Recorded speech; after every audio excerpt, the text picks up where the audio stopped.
दोस्तों, हमने लास्ट में खालिस्तान के बारे में एक वीडियो देखा था। उसी के बारे में आगे कुछ बात करूंगा आज। ये हमने एक सीरीज शुरू की है और इस सीरीज को हम ऐसे चला रहे हैं। ऐसे तो देखा जाए तो इंडिया में ये एक सोच थी जो कुछ वक्त तक चली। 1970 के बाद इसको थोड़ा और ज्यादा सपोर्ट मिला। 1983-84 में जो ऑपरेशन ब्लू स्टार हुआ, जिसके बारे में हमने लास्ट वीडियो में बात की थी, वहां पर इसको एक ज्यादा हाइप मिल गई और उसके बाद यह सोच आगे बढ़ने लगी।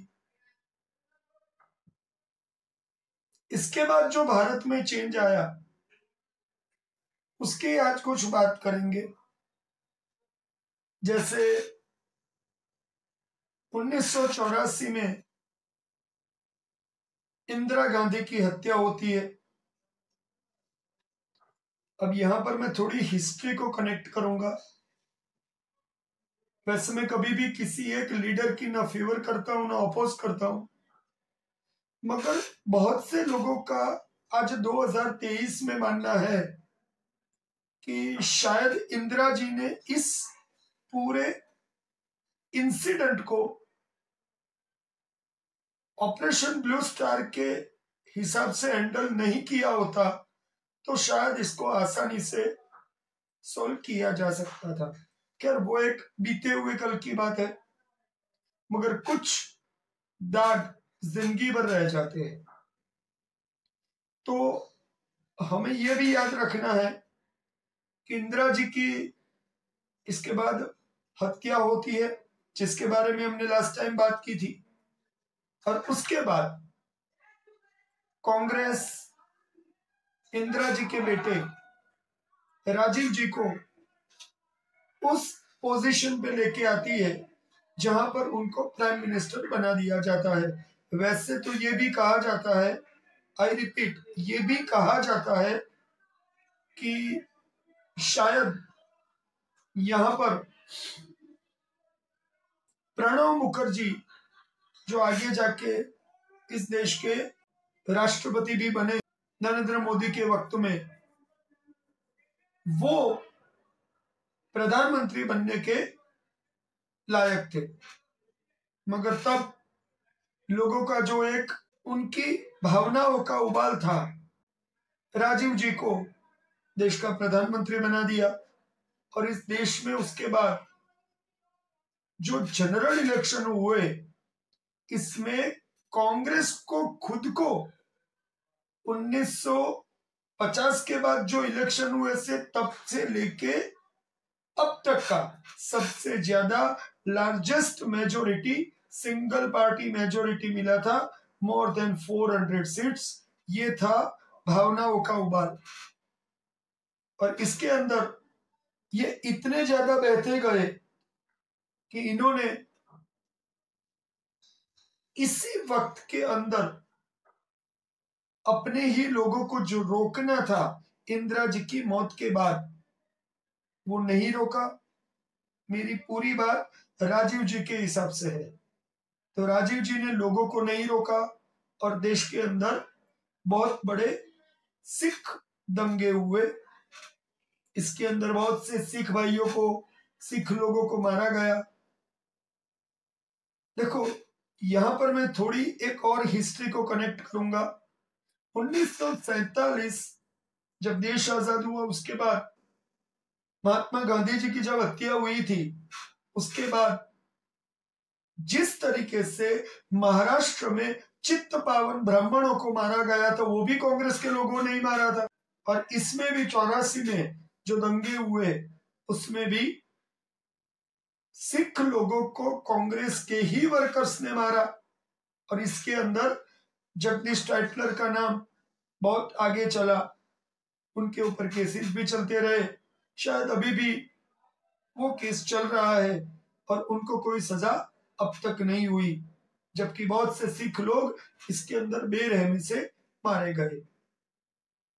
इसके बाद ये खालिस्तान का जो सोच था, उसके दंगे थे, वो तो रुक गए, मगर खालिस्तान की वजह से जो सिख कम्युनिटी के अंदर गुस्सा था वो बाहर आ गया। ऊना में जनरल वैद्य को मारा गया। वो भी जनरल वैद्य कौन थे? जिन्होंने इन्हीं खालिस्तानियों को रोकने के लिए ऑपरेशन ब्लू स्टार में एक्टिव पार्टिसिपेशन किया था। ये 1984 के बाद की बातें हैं। इसी वक्त के साथ साथ इस देश के अंदर कुछ ऐसे इवेंट्स भी होते रहे जिसने हमारे देश को काफी हद तक नुकसान भी पहुंचाया, ये हमें मानना भी पड़ेगा। अब यहाँ पर मैं कुछ लोगों की बात करूंगा जिनको हम कैसे याद करेंगे, इस देश के अंदर खालिस्तान से जुड़े हुए थे। उसमें एक गोपाल चावला है जो पाकिस्तान से और वहां की आईएसआई का सपोर्ट लेके इंडिया में अपनी एक्टिविटीज करता रहा, और ये इलीगल एक्टिविटी करता है। एक तरीके से समझ लीजिए ये गोपाल चावला प्रो खालिस्तानी माना जाता है। एक और, इंडिया के अंदर 1984 के बाद जहां तक मेरा मानना है, एक थे जगजीत सिंह चौहान, वो खालिस्तानी रह चुके हैं। तो एक तरीके से समझ लीजिए इंडिया में एक गोपाल चावला, दूसरे जगजीत सिंह चौहान, इनके बारे में भी यही कहा जाता है कि इन्होंने खालिस्तानी एक्टिविटीज को बहुत ज्यादा आगे ले जाने की कोशिश की। तो इंडिया में जुड़े हुए जितने लोग हैं जो खालिस्तान के समर्थक थे, खालिस्तान आंदोलन के स्थापक थे, उन लोगों की बातें मैं कर रहा हूं। अब यहां पर 2021-22 के बाद दीप सिद्धू का नाम आता है। आज की जनरेशन है जिनके लोगों ने ये कोशिश की। इसके अंदर मैं थोड़ा सा ऐड करना चाहूंगा कि हमने जो पूरा ये डिस्कशन शुरू किया था, उसकी शुरुआत का रीजन था अमृतपाल। इसकी वजह से आज के वक्त में खालिस्तान की बातें करनी पड़ रही है। तो समझ लीजिए कि ये सारे लोग आईएसआई के कुछ सपोर्टर हैं, कुछ कनाडा के खालिस्तानी, एक है मिस्टर पन्नू, उनके सपोर्टर है। कुछ लोग सिख लोगों के लिए काम करने वाली एक संस्था है सिख फॉर जस्टिस, उनके लिए काम करते हैं, वो भी उसके साथ जुड़े हुए हैं।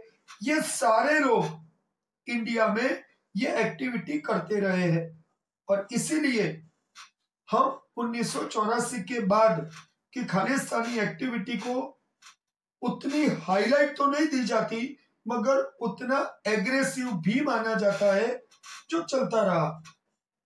इसीलिए मैंने इन सबके नाम दिए। यहां पर मैं केपीएस गिल की बात करूंगा, जिन्होंने 1984 के बाद पंजाब में खालिस्तान को रोकने में काफी हद तक सफलता पाई। आपको लगता होगा मैंने बहुत से लोगों के नाम दे दिए, मगर ये सबके नाम आपके लिए एक स्टडी का हिस्सा है। कुछ इसके बारे में पढ़िए, मैं भी कुछ आपके साथ डिस्कस कर रहा हूं। शायद आपको आपकी जानकारी गूगल का यूज करके ढूंढने में आसानी होगी, आपका खुद का नॉलेज भी बढ़ेगा। तो मैं बात कर रहा था केपीएस गिल की। वो पंजाब पुलिस के सबसे बड़े मुखिया थे, और उन्होंने इन्हीं खालिस्तान समर्थक लोगों को रोका, और जरूरत के हिसाब से जो स्टेप्स लेने थे वो लिए, और उन्हीं स्टेप्स की वजह से पंजाब में शांति आई। तो इनके पीछे मैंने लास्ट में भी कहा था, पिछले वीडियो में भी, कि आईएसआई इस देश के अंदर K2 प्लान लेके चल रही है। जब कश्मीर चलेगा तब खालिस्तान शांत होगा, जब कश्मीर शांत हो गया पंजाब फिर से जलने लगा। 5 अगस्त 2019 के बाद हम सबको पता है कि कश्मीर शांत हो चुका है। अब पाकिस्तान का वहां कुछ होना नहीं है। उन्होंने इसको उकसाने की कोशिश की।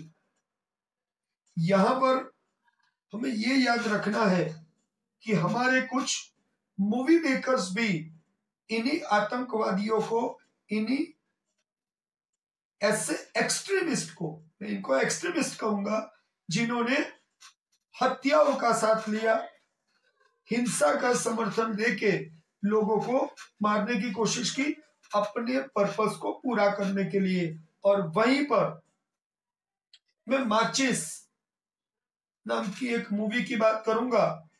अगर मैं इसको थोड़ा सा समझ के और कहने के हिसाब से बात करूं तो माचिस मूवी खालिस्तानी आतंकवादियों को समर्थन देने वाला मूवी था जो 1996 में बना था।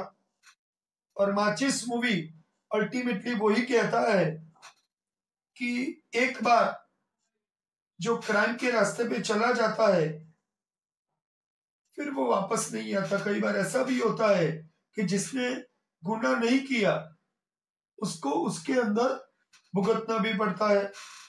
यही बात इसके अंदर बताते गए। और एक तरीके से समझ लीजिए कि किसी के साथ कुछ गलत हुआ, बाद में वो सारे लोग हथियार उठा लेंगे, तब तो फिर देश एक बनाना रिपब्लिक बन जाएगा कि हथियार उठा के ही लोग सारे गुनाह को जस्टिफाई करेंगे। और वही माचिस में दिखाया। सो एक तरीके से मैं ये कहना चाहता हूं कि गवर्नमेंट का काम होता है देश को चलाना।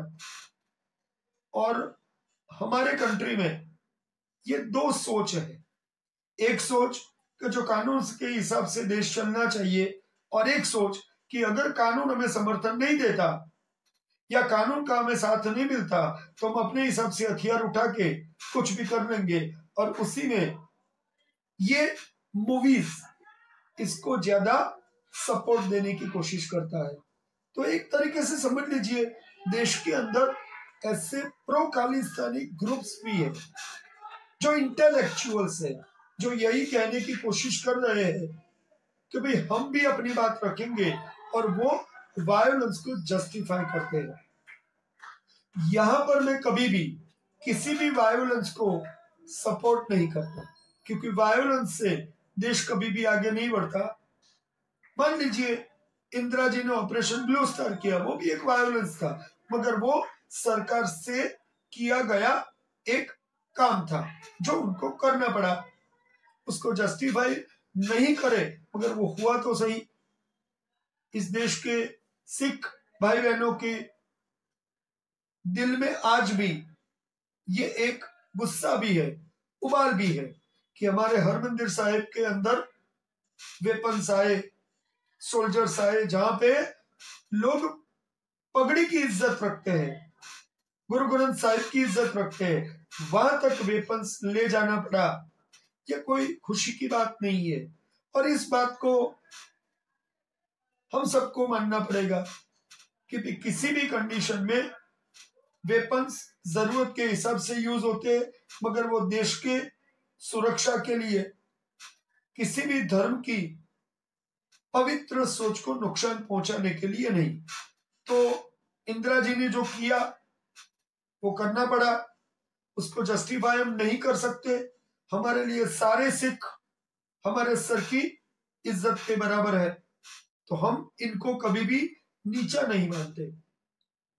मगर अब मैं इस पूरी सीक्वेंस को थोड़ा सा आगे लेके जा रहा हूं, और अब मैं जाऊंगा 2020 के बाद। हम सबको पता होना चाहिए कि खालिस्तान को समर्थन करने वाले लोग कनाडा में गवर्नमेंट के साथ भी है। तो समझिए वहां की गवर्नमेंट की पॉलिटिकल नेसेसिटी है कनाडा के अंदर कि वो सिख समर्थकों को सपोर्ट करे। और इसीलिए जस्टिन ट्रूडो ने भी कई बार अपनी तरफ से खालिस्तान समर्थकों का सपोर्ट भी किया है। हम यहाँ पर जस्टिन ट्रूडो को कंडेम करते हैं क्योंकि ये देश के अंदर का मामला है और वो अपने देश के सबसे बड़े नेता है, उनको ये नहीं करना चाहिए, मगर वो करते रहे। तो एक तरीके से समझ लीजिए 1984 के बाद जो होता गया वो केपीएस गिल ने शांत कर दिया। इसके बीच बीएन सिंह जी जो पंजाब के चीफ मिनिस्टर थे उनकी भी हत्या हुई। तो समझिए ये आंदोलन कितने कितने लोगों की बलि लेता रहा। इसके बाद जब 1920 के एक वक्त के हिसाब से समझिए कि इंडिया में 26 जनवरी लाल किले पर यही खालिस्तानी खालसा पंथ का यही ध्वज फहराया गया। खालसा पंथ हमारे लिए बहुत पवित्र है, हम उसकी बहुत इज्जत करते हैं, मगर उसकी जगह होती है हम लोगों के लिए लाल किले पर जहां देश का ध्वज फहराया जाता है वहां पर खालिस्तानी झंडा फहराना वो कोई सही सोच नहीं है। ये देश सबका है, हिंदुओं का, मुस्लिमों का, सिख लोगों का, सबका है। हम उनको कहीं हमसे अलग नहीं करते, मगर ये जो हुआ उसको कंडेम किया जाएगा।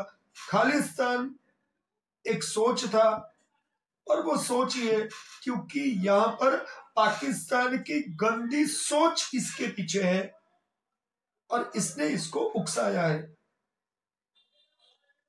जगजीत सिंह चौहान तो 2007 में गुजर गए, मगर खालिस्तान बाद में भी जिंदा है। और दीप सिद्धू, इन सब लोगों ने वेपन्स उठा के इसको आगे बढ़ाया। पंजाब के अंदर ड्रग्स का कारोबार बढ़ता गया। खैर पंजाब की पॉलिटिकल पार्टीज भी इसके लिए जिम्मेदार है, हम उस डिस्कशन में नहीं जा रहे। मगर ये जो हुआ वो बहुत बुरा था। 26 जनवरी पर लाल किले पर सिर्फ देश का तिरंगा फहराया जाता है और कोई ध्वज नहीं फहराया जा सकता, और वो हुआ वो देश के लिए अपमान है। हम यहां पर इसका समर्थन नहीं कर सकते।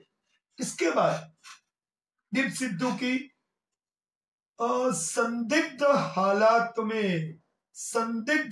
में फिर से बोल रहा हूं, एक्सीडेंट में मौत हो जाती है, बाद में वो भी कभी बाहर नहीं आता।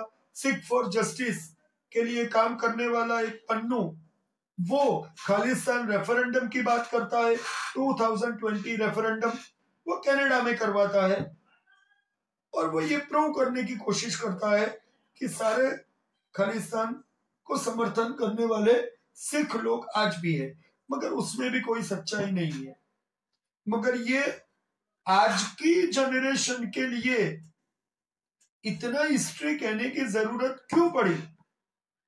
मैं अब यहां पर इसको ऐड करूंगा अमृतपाल से, जो इसी दीप सिद्धू के बनाए हुए वारिस ने पंजाब ग्रुप को उसने अपने हाथ में ले लिया। सही में कहूं तो उसने हथिया लिया, जिसको दीप सिद्धू उस ग्रुप से निकालना चाहता था, उसने उसी के बनाए हुए ग्रुप को हथिया लिया।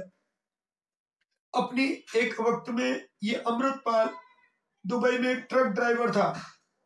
इसकी वाइफ लंदन के अंदर, यूके के अंदर खालिस्तान के लिए काम करने वाले एक ऑर्गेनाइजेशन की सक्रिय सदस्य भी है।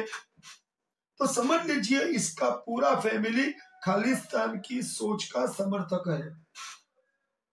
कभी भी अब यहां पर बीच में आप ये सोचिए, कभी भी खालिस्तानियों ने ये नहीं कहा कि उनको पूरा पंजाब जो पाकिस्तान में है और जो इंडिया में है दोनों को मिला के खालिस्तान चाहिए, सबको भारत के पंजाब में खालिस्तान चाहिए। क्यों भाई? अगर आपको चाहिए तो दोनों साथ लीजिए। मगर इसका मतलब ये है कि ये सिर्फ पाकिस्तान की सोच को ही आगे बढ़ाते हैं। अमृतपाल ने बहुत ज्यादा इंडिया के अंदर एक इमेज क्रिएट करने की कोशिश की, खुद को भिंद्रान वाले बताने की कोशिश की, और वहीं पर वो मार भी खा गया। एक वक्त पे देखो, यहां पर मैं भिंद्रान वाले की कहीं पर भी प्रेज नहीं कर रहा हूं। प्रेज करना मतलब प्रशंसा करना, मैं उसके बारे में कुछ भी अच्छा बोलना मेरा काम नहीं है। जो उसने किया, लश्कर ने उसको सही तरीके से जो रिस्पॉन्ड करना था किया और वो मारे गए। मगर उन्होंने कभी पुलिस से भागने की कोशिश नहीं की थी। ये अमृतपाल एक भगोड़ा था, एक किसी का हथियाया हुआ एक खिलौना था, और यहां पर यह खिलौना खेल रहा था क्योंकि अपने आप को, खुद को बिंद्रान वाले जैसा देश लेके घूमने की शुरुआत की। लोगों की सोच के साथ उसने खेला, लोगों के इमोशंस के साथ खेला, और वहीं पर उसका जो होना था वही हुआ। जब एक वक्त पे पुलिस उसको सर्च कर रही थी तो वो भागने लगा। भाई आपने लड़ना है तो सामने आके लड़ो। और वो क्या बोल रहा था? पुलिस आ गई, पुलिस। ये एक लहजा है, देशी लहजा, लोकल रूरल लहजा है। वो बोल रहा था पुलिस आ गई, पुलिस। और वो कपड़े बदल के भाग रहा है, यहां से भाग रहा है, कहीं और से भाग रहा है। जब उसको लगा कि अब उसका पकड़ा जाना तय है, क्योंकि उसके फैमिली को गवर्नमेंट ने कंट्रोल में किया, उसकी वाइफ को यहां से भाग रही थी यूके की तरफ, तो उसको उठा लिया एयरपोर्ट से ही। पुलिस को करना पड़ता है, क्योंकि आप जब गलत कर रहे हो तो उसको सही रास्ते पे लाने के लिए कुछ काम करने भी पड़ते हैं। तो और उसकी वाइफ, वैसे भी हम सबको यहाँ पर बात करते करते समझ में आ चुका है कि उसकी वाइफ भी एक एक्टिव मेंबर है खालिस्तान सोच के साथ, तो वो भी एक गुनहगार है। उसको भी पकड़ा गया, उसके फैमिली के रिलेटिव्स को पकड़ा गया, और जब से उसका नजदीकी गुर्गा वो भी पकड़ा गया, उसके बाद अब उसके पास कोई ऑप्शन नहीं बचा, और उसने आखिर में सरेंडर करना शायद ठीक समझा। ये उसका कहना है।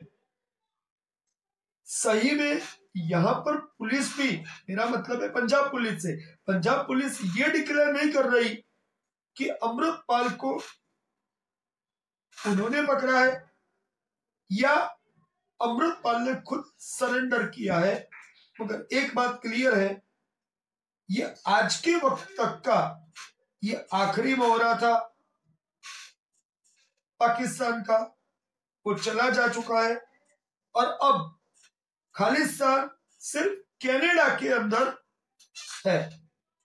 यहां पर कुछ लोग, देखो एक बात समझ लेते हैं कि भाई कोई भी सोच होगी तो उसको सपोर्ट करने वाले 5,000, 10,000, 50,000 लोग हो सकते हैं, लाख लोग हो सकते हैं, 2 लाख लोग हो सकते हैं, मगर 130-40 करोड़ के देश के अंदर इनकी तादाद, तादाद मतलब नंबर्स बहुत कम है, क्योंकि यही सिख लोग आज भी इस देश की सेवा कर रहे हैं। यही पंजाब पुलिस में सारे लोग सिख ही तो है।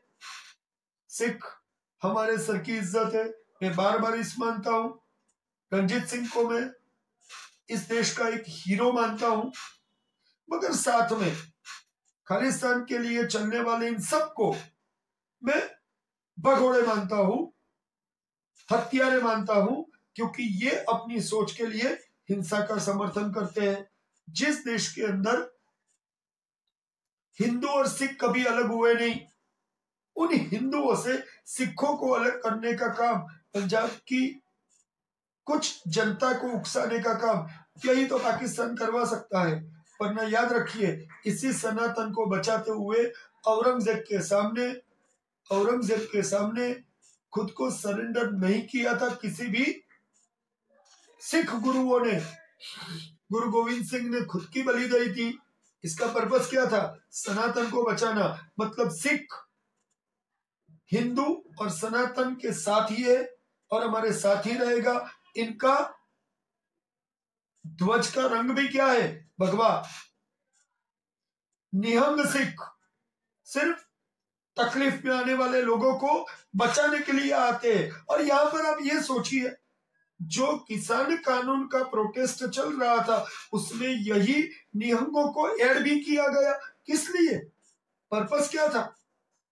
तो एक तरीके से समझिए कि 1984 के बाद, जबकि बिंद्रान वाले नहीं बचा और अमृतपाल पकड़ा गया, इसके बीच गंगा यमुना में बहुत पानी बह चुका है। अब हमारे पास इस देश को बचाए रखना जरूरी है। हमें न सिखों को हमसे अलग करना है, इस देश के राष्ट्रवाद, इस देश को बचाना जरूरी है। हमारी आजादी 1947 में मिली ऐसा मैं नहीं मानता, क्योंकि ये देश कभी भी पूरा अंग्रेज जीत ही नहीं पाए। इसी देश के अंदर के लोगों की अंदर से कुछ लोगों को निकाल के अपने साथ ले जाके इस देश को तोड़ने की ये सारी कोशिशें आज तक होती रही है।